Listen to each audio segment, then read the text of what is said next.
Here we go. So today we're going to talk about how to build a squad for Unlimited. Now, I ran a competition. I'm running a competition actually. It doesn't end until Friday. I'm going to announce the winner on Saturday. So if you go back a few videos, you'll see a video of us celebrating 500 subs. And there's a competition there basically to leave a comment, for a video idea for me. And I've got some amazing ideas so far already, which is awesome. But one of the most common questions was, can you do a video on how to build a squad with Unlimited? And the timing of that's really good actually as a question, because I'm just going to show you really quickly. So I'm 6-1 now. So I've tend to sort of overall glitch and things like that in the past. As you guys know, I'm quite new to the game. But I'm actually trying to go 12-0 with my main squad. So I've had 2 attempts at it so far. The first attempt, I actually lost my 11th game.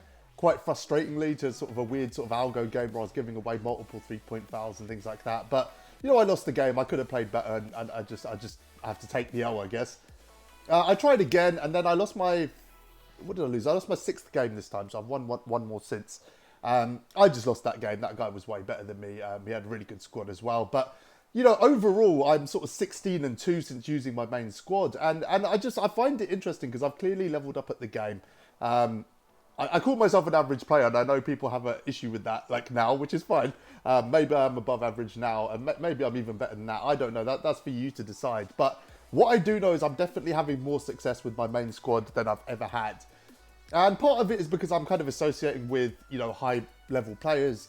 Obviously on the podcast, I've got people like Josh and Notorious God. Josh is a high-level comp player. And Jakel's one of the best players on the planet, to be honest. So working with these guys, is giving me sort of an insight that I want to share with you guys, basically, and tell you sort of how to get ahead a little bit more without taking any shortcuts. So, as always, guys, please like and subscribe. Catch the podcast on Sunday. If you're grinding, if you're spending hours and hours on this game trying to do XP, the podcast is probably the best thing you can have on in the background. We talk about everything to do with the MyTeam mode. And we have a guest on every week. Last week we had Moss Borden on, and this Sunday we've got an amazing guest as well. We're really excited about it.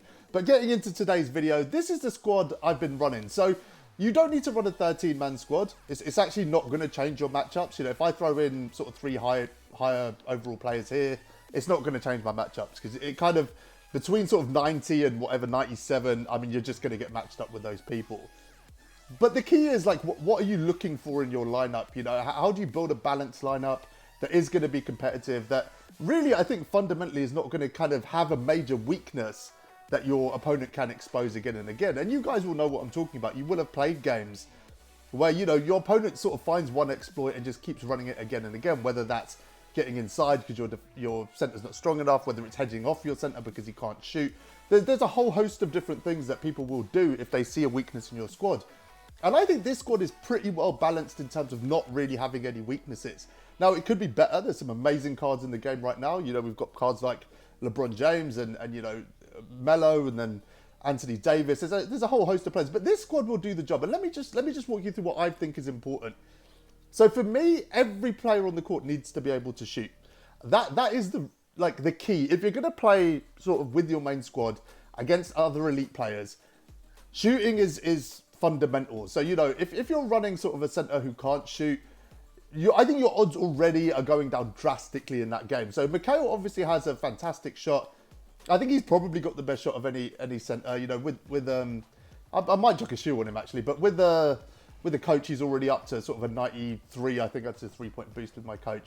So he's got quite a nice shot. And Embry as well. He doesn't have the best 3-point rating, but his shot does go in. It does knock down. I tend to hold his release too long. I need to spend a bit more time with it. Now, I do have Dino Rajo, who I could put in there. The reason I'm not putting Dino in there is because he doesn't have the badges that are, in my mind, necessary right now. He's missing clamps, interceptor, things like that. I need to badge him up a little bit more. But really, you just want post-protection badges with your centers. And you want them to be able to shoot and move. They're the big things. So I'm going to go back to front here. I'm going to start from centers and move back. But you can see with Kevin McHale here, he's got Hall of Fame rim protector, Hall of Fame defensive leader. Heart Crusher is just a vital badge. It's absolutely vital. If you do go on a run of multiple steals and blocks, it will change the game for a few minutes after that because it will reduce your opponent's takeover. Intimidator again is just massive, especially if you're talking about centers and power forwards. If they're sitting in the corner, you need to be able to contest. Rebound chaser, again, just absolutely huge. You know, you don't want to be giving up rebounds, especially offensive rebounds for the opposition. You know, turnovers are hard to get in this game, so you want players that will make sure they get them. Brick wall, again, it kind of stops your center getting run over. And then he's got other badges. He's got Dimer, which is decent playmaking badge if you do kick out with him. Clamps is vital. Again, Clamps is a badge that you need to have on every single player. It is absolutely critical. Like, you will just get run over. You know, players, you don't want to load into a game and your opponent's strategy be to run through your players and for that to be successful. Interceptor, again, just an absolutely vital badge.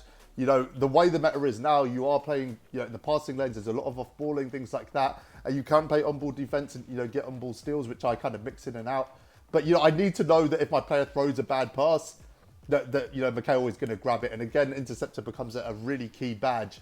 Outside of that, Showtime is a really important badge as well. You know, it does boost your team's takeover. And we know, you know, when you've got players like Dishinger and T-Mac, they get takeover, you know, the game can be over pretty quickly. Quick first step is, again, just vital. You know, speed bursting is a part of current gen, and, you know, it's really, really important that you have that badge and you are able to get a step on your defender. And range is obviously, you know, kind of unanimously considered the most important badge. Now, a lot of people don't know this about range. It doesn't only boost the distance you can shoot from, it actually boosts the shot even if you're just on the perimeter, like if you're literally just on the line. So it increases the percentages the further you go back, but that starts from the rim. So it improves your mid-range, it improves your kind of corner threes, and it improves from range as well. So every single player here has those badges. I mean, that's really it in a nutshell. So, you know, D Wade is, you know, I've got rim protector badge on him as well. He can do what Mikhail does. He's a different size and, you know, he moves differently and he's got different speed. So he's going to be better at certain things than the others. But all of these players can do the same thing. Like, if D Wade is going for a chase down block, he can get it. Mikhail can obviously get it as well. You know, Mikhail can cut inside. You know, he can beat his defender. He's got the speed to do that. Embry's the same.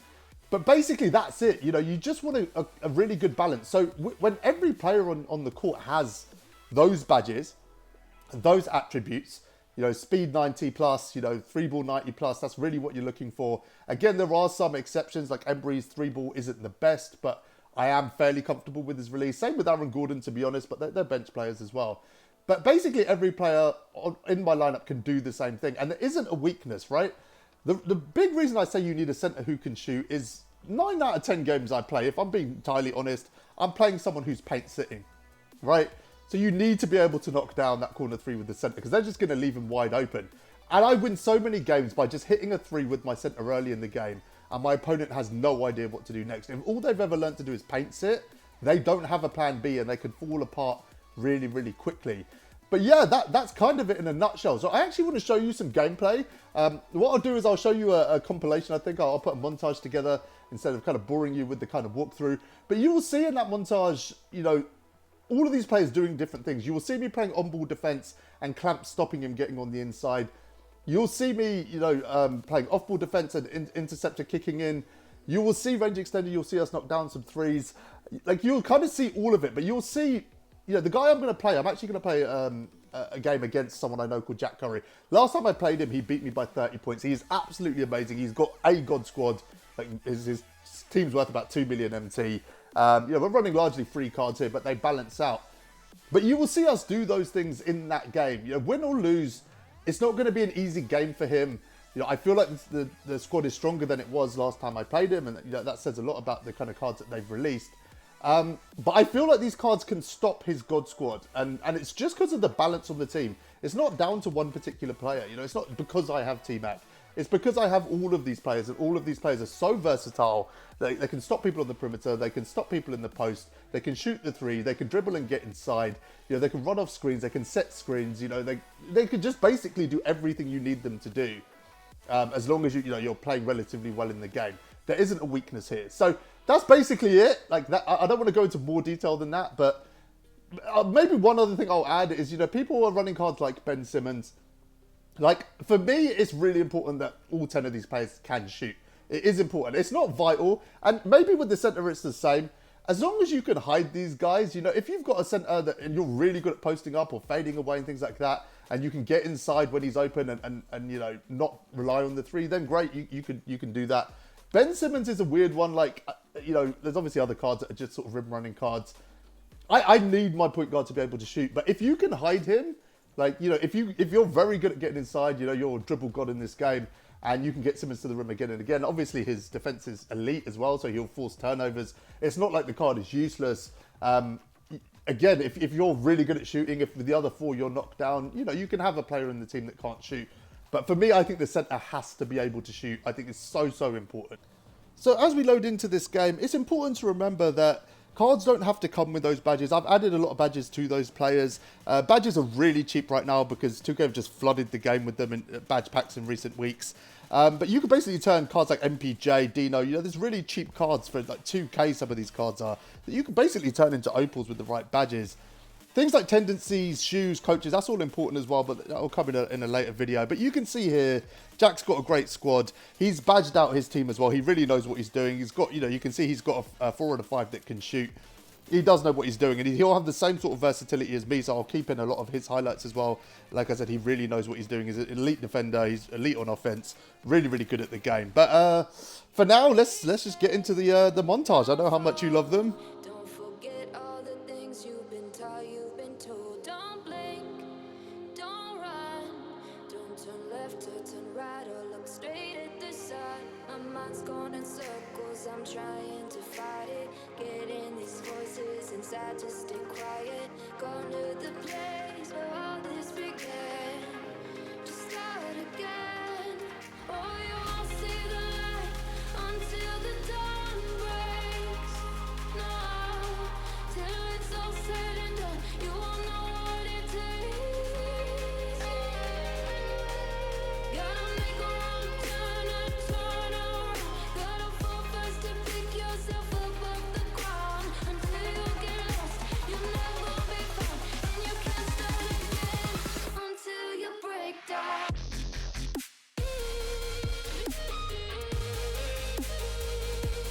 Break down.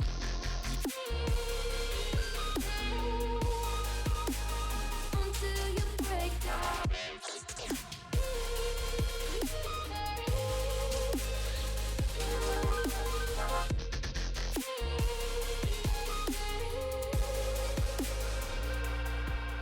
They said, be meek. Look beneath the bed before you go to sleep. Keep on, I shine. You'll surely get burned if you reach out and touch. My mind is a battle, I'm trying to hide it. Getting these voices inside to stay quiet. Gone to the place where all this began. Just start again. Won't see the light until the dawn breaks. No, till it's all said and done, you won't know what it takes. Gotta make a wrong turn and turn around. Gotta fall first to pick yourself up off the ground. Until you get lost, you'll never be found. And you can't start again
2, 3, 4. Hey, let's go now.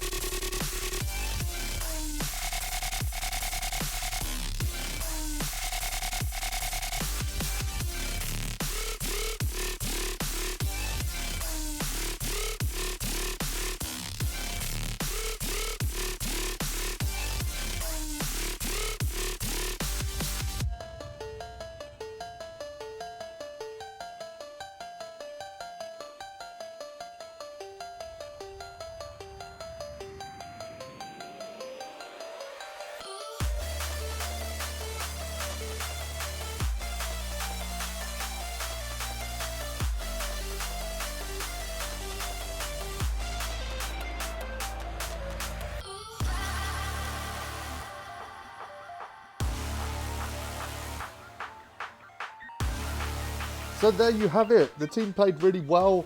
You could see from the attributes and the badges that they all kind of played a role. As he was switching up his defense, we were mixing up our offense between getting on the inside and the outside, and vice versa as well. You know, Jack played really well. As we were mixing up our defense, he seemed to have an answer for everything. And the reason is his squad is just so versatile, as is ours. You know, when he switched to man, we were finding ways through the middle. As he switched to the zone, we started shooting threes, and we weren't limited by sort of any person on the court. They could all do everything. So that was a really good game to kind of demonstrate how, you know, that level of versatility and having 10 players in the squad that can pretty much do everything. I mean, you saw early in the game, Wade got a chase down block. Now, there are obviously a huge amount of things that lend themselves to what is a good team and what isn't. You know, things like tendencies, you know, things like height. You know, there's so many different things that your coach, your shoes, you know, just this, there's probably 50 different things that could actually, you know, make your team better or worse. But I think as a starting point, you know, the badges and the attributes are really, really important. And just making sure, you know, all 10 players on the court can do everything that you need them to do, whether that's a chase down block, whether that's shooting a three, whether that's dribbling, getting on the inside, whatever it is, just versatility is really the best thing when it comes to building a solid, unlimited squad. So that's everything for now, guys. As I said, please enter the competition if you haven't from a few videos ago. Catch the podcast on Sunday. You know, like I said, it's the best sort of company for a long day of grinding XP or whatever it is that you're doing in the game right now. But thank you again for your support, guys. Like and subscribe. Until next time, thanks for watching.